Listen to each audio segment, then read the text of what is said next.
तुम्हारे सामने गलती करे, क्या तुम इसे जलील करोगे या समझाओगे? हम अक्सर किसी की एक गलती देखकर उसे बुरा कहते हैं, लेकिन नबी करीम सल्लल्लाहु अलैहि वसल्लम का तरीका क्या था? एक मर्तबा एक देहाती शख्स मस्जिद में पेशाब करने लगा।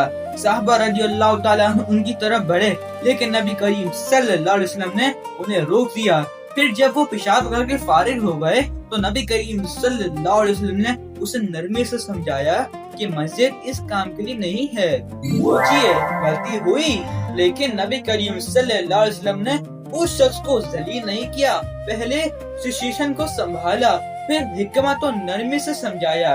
यही तो हमने भी सीखना है। किसी को अल्लाह के करीब लाना है तो सिर्फ उसकी गलती गिनानी नहीं। इसलिए तो अल्लाह ताला कुरान में फरमाते हैं, हिकमत और अच्छी नसीहत के साथ अपने रब के रास्ते की तरफ बुलाओ।